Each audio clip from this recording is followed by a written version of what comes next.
Ma'ruzamizda quyidagi savollarni ko'rib chiqamiz. Suv ta'minoti manbalari, ularning qiyosiy geognik tasnifi, sanitar himoya mintaqasi va uchinchisi suv ta'minoti manbalarini tanlab olishda sanitar shifokorning asosiy vazifalari. Mavzuning dolzarbligi shundan iboratki, suv manbasi suvning sifatini tabiiy holatda yoki tozalangandan so'ng yuqumli kasalliklarni qo'zg'atuvchilarni, tarkibi zaharli va radioaktiv moddalarni inson salomatligiga zarar yetkazmaydigan miqdorda bo'lmasligi kafolatlanishi zarurdir. Ya'ni suv toza bo'lishi kerak bo'ladi. O'zbekiston Respublikasi bo'yicha markazlashgan suv ta'minoti manbalari suvni sifati to'g'risidagi ma'lumotlarni ko'rib chiqadigan bo'lsak, suv ta'minoti manbalarining soni 2000-yilda 5279 ta bo'ladigan bo'lsa, 2003-yilga kelib ushbu ko'rsatkich 5398 taga yetdi. Ya'ni bir qancha suv ta'minoti manbalarining soni o'sishi kuzatilyapti va shunga mos ravishda sanitar kimyoviy tekshirishlar soni ham oshib borgan. Hamda shuni ko'rsatishimizda alohida qayd etib ko'rsatishimiz kerakki, gigiyenik me'yorga javob bermaydigan namunalarning soni 2000-yilga nisbatan 2003-yilda bir qancha qisqargan, ya'ni 17,7 dan 13,1 ga tushganini ko'rishimiz mumkin bo'ladi. Respublika bo'yicha ichimlik suv ta'minoti va kanalizatsiya obyektlarini qurish va rekonstruksiya qilish ishlari uchun Moliya vazirligi huzuridagi toza ichimlik suvi jamg'armasi uchun 587,7 milliard so'm limit mablag'lari ajratilgan bo'lib, ushbu mablag'lar 2017-yilga nisbatan 2 marta ko'pligini ko'rishimiz mumkin bo'ladi. Toza ichimlik suv jamg'armasida ko'zda tutilgan limit mablag'lari quyidagi yo'nalishlarga yo'naltirilgan. 2017-2021 yillarda ichimlik suv ta'minoti va kanalizatsiya tizimlarini kompleks rivojlantirish hamda modernizatsiya qilish dasturi doirasida suv ta'minoti va kanalizatsiya obyektlarini moliyalashtirish uchun 504,9 milliard so'm ajratilgan. Qishloq joylarda namunaviy uylarni qurish dastur doirasida ichimlik suv ta'minoti obyektlarini qurishni moliyalashtirish uchun esa 79,7 milliard so'm ajratildi. Ko'zda tutilgan mablag'ning evaziga 2018-yilda respublika bo'yicha 377 ta obyektlarni, 261 ta suv inshootlarini qurish va rekonstruksiya qilish ishlari amalga oshirildi. Natijada 2018-yilda qo'shimcha ravishda 579,5 ming aholi markazlashgan ichimlik suv bilan ta'minlandi.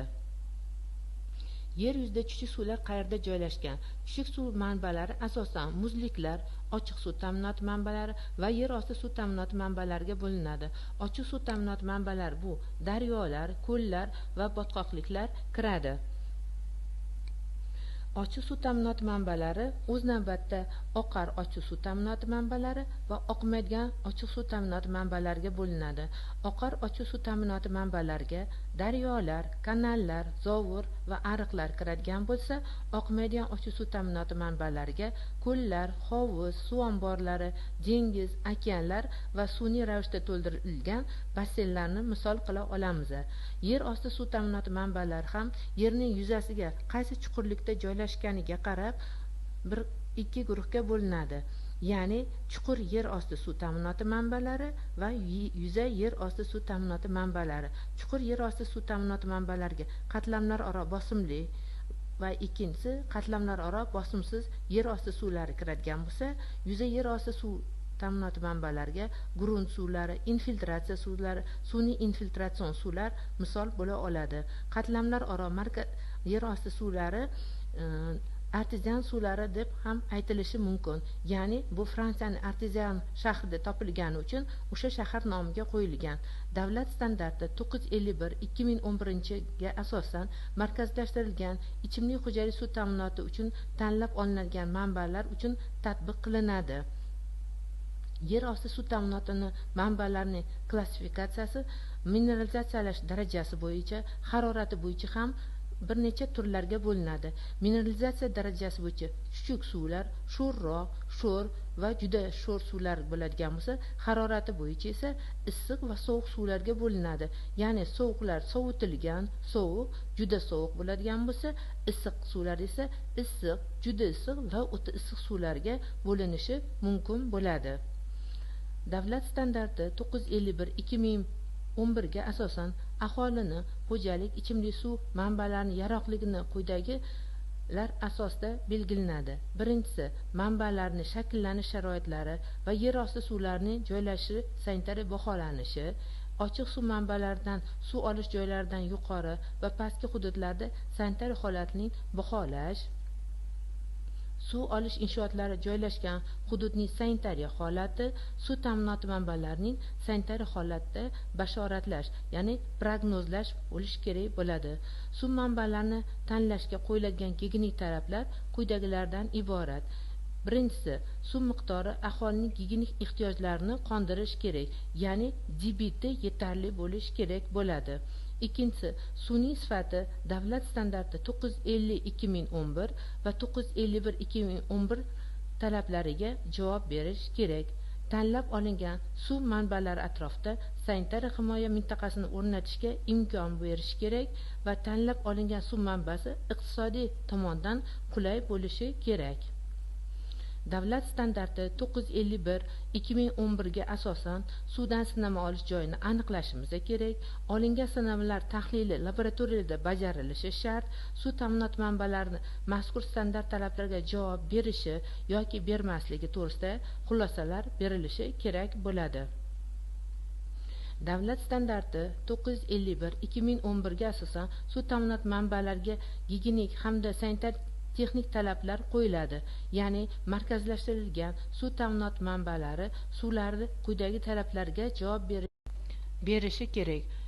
Quruq qoldiq 1000 mg litrdan oshmasligi kerak, xloridlar 250 mg litrdan oshmasligi kerak, sulfatlar 400 mg litrdan oshmasligi kerak, umumiy qattiqligi esa 7 mg ekvivalent litrdan oshmasligi kerak bo'lishi kerak.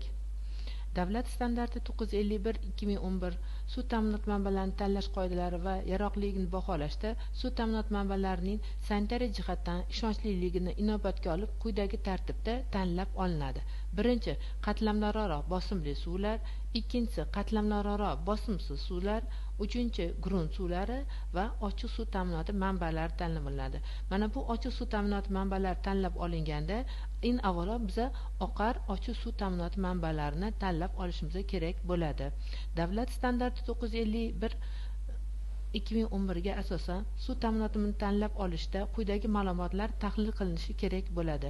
Yer osti suv ta'minoti manbalarida suvning sifati, gidrologik tasnifi, suv olish joyining tasnifi, ifloslantiruvchi manbalar, yer osti suv zaxiralarining balansi hisobga olinadi. Ochiq suv ta'minoti manbalarida esa suv sifati, gidrogeologik ma'lumotlar, suv sarfi miqdori, sanoatning rivojlanishi va ifloslantiruvchi manbalarni e'tiborga olishimiz kerak bo'ladi.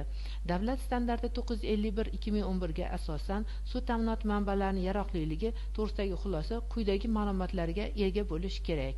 Ya'ni, birinchisi, suv ta'minoti manbasi va suvdan foydalanish obyektlari to'g'risidagi ma'lumotnoma, ikkinchisi, suv ta'minoti manbasi suvlarning sifati va ularning bashorati, keyingisi, manba atrofida sanitariya himoya mintaqasini tashkil qilishga bog'liq tadbirlar, suvning ichimlik suvi talablariga keltirish uchun ishlov berish tadbirlari, ya'ni qanday usullarni qo'llashimiz. Davlat standarti 951/2011 ga asosan yer osti va ochiq suv ta'minoti manbalari suvning sifat ko'rsatkichlari bo'yicha 3 sinfga bo'linadi. Agarda yer osti suv ta'minoti manbalarining sinflari ko'rsatkich bo'yicha ko'radigan bo'lsak, bunda quyidagi ko'rsatkichlar loyqaligi, rangdorligi, vodorod ko'rsatkichi, temir, marganez larning miqdori, vodorod sulfid, ftor, permanganat oksidlanish va ichak tayoqchalarining soni bo'yicha suvning sifati baholanadi. Agarda ushbu jadvalga nazar soladigan bo'lsak, yer osti suv ta'minoti manbalarining birinchi sinfga kiradigan suvning sifat ko'rsatkichlari davlat standarti 950/2011 bo'yicha barcha ko'rsatkichlarga javob bera oladi.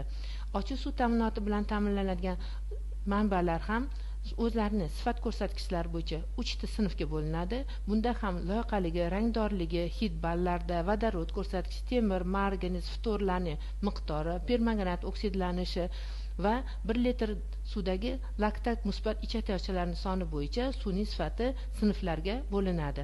Ushbu sinflardan kelib chiqqan holda biza suvning sifatini davlat standarti 950/2011 ga keltirish uchun quyidagi tozalash usullarini olib borishimiz kerak.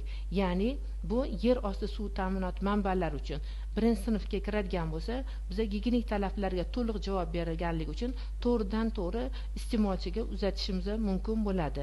Agarda suv ta'minoti manbasidagi suvning sifat ko'rsatkichlari yer osti suvlarining ikkinchi sinfiga javob beradigan bo'lsa, u holda ichimlik suv talablariga keltirish uchun aeratsiya, filtratsiya va profilaktik dezinfeksiya o'tkaziladi. Agarda yer osti suvimizning sifat ko'rsatkichlari 3-sinfga javob beradigan bo'lsa, ichimlik suv talablariga keltirish uchun aeratsiya, turli reaktiv va boshqalardan foydalanib tindirish, filtrlash, profilaktik zararsizlantirish o'tkaziladi.